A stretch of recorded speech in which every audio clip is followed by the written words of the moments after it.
नमस्कार। बीए द्वितीय वर्ष की ऑनलाइन क्लास में आपका स्वागत है।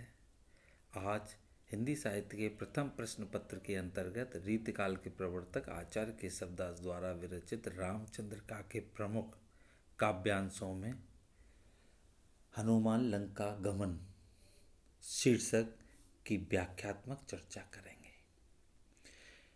हरि कैसो वाहन के विधि कैसो हेम हंस, लीक सी लिखत नव पाहन के अंक को, तेज को निधान राम मुद्रिका विमान केंधो, लक्ष्मण को बाण छूट्यो रावण निशंक को, गिरि गज गंड ते उड़ान्यो सुविरन अली, सीता पद पंकज सदा कलंक रंक को, हवाई सी छोटी केसो दास आसमान में, कमान कैसो गोला हनुमान चलो लंक को।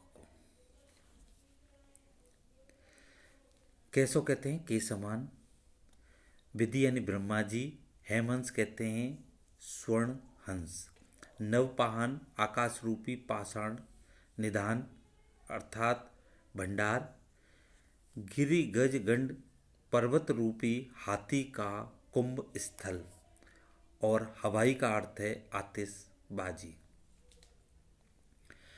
प्रस्तुत अवतरण आचार्य केशवदास द्वारा रचित रामचंद्रिका के हनुमान लंका गमन से अवतरित है, जिसमें कवि ने हनुमान जी के लंका गमन के समय का सुंदर चित्रण किया है।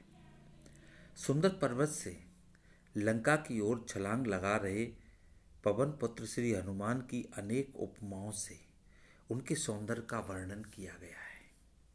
आचार्य केशवदास इस संदर्भ में कहते हैं कि जब हनुमान को उन्होंने पर्वत से लंका की ओर छलांग भरी तो ऐसा प्रतीत हुआ कि मानो वे भगवान हरि विष्णु के वाहन गरुण हों अथवा स्वयं ब्रह्मा के वाहन स्वर्ण हंस हों, आकाश रूपी कसौटी पर स्वर्ण रेखा सी खींची हुई तीव्रता से आगे बढ़ते जा रहे हों।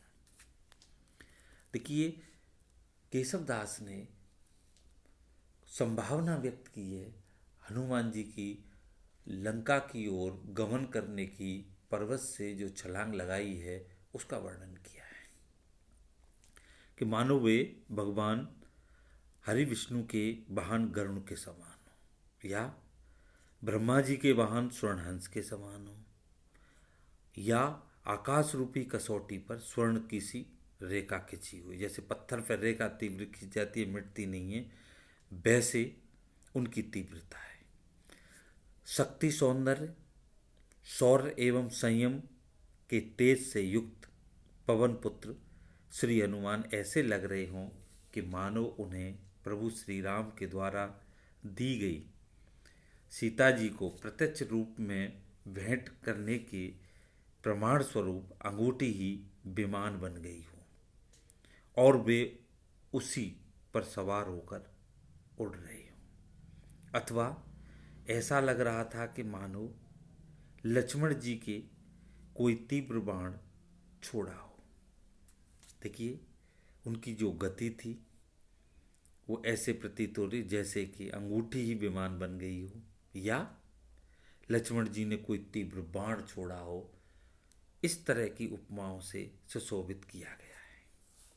अथवा ऐसा लग रहा था मानो पर्वत रूपी हाथी के कुंभ स्थल से स्वर्णिम भ्रमर माता जानकी के चरण कमलों की शरण पाने को उड़कर आकाश में चला हो, अथवा ऐसा प्रतीत हो रहा था मानो किसी ने तेज आतिशबाजी की हो, या तोप से निकला हुआ आग का गोला किसी ने लंका की ओर छोड़ा हो। हनुमान जी जब लंका की ओर पर्वत से छलांग लगाते हैं, गमन करते हैं, तो बहुत सारी उनकी गति को देख करके, उनकी उस स्थिति को देख करके आचार्य केशवदास ने उत्प्रेक्षा और उपमाओं के द्वारा सौंदर्य की सृष्टि की है।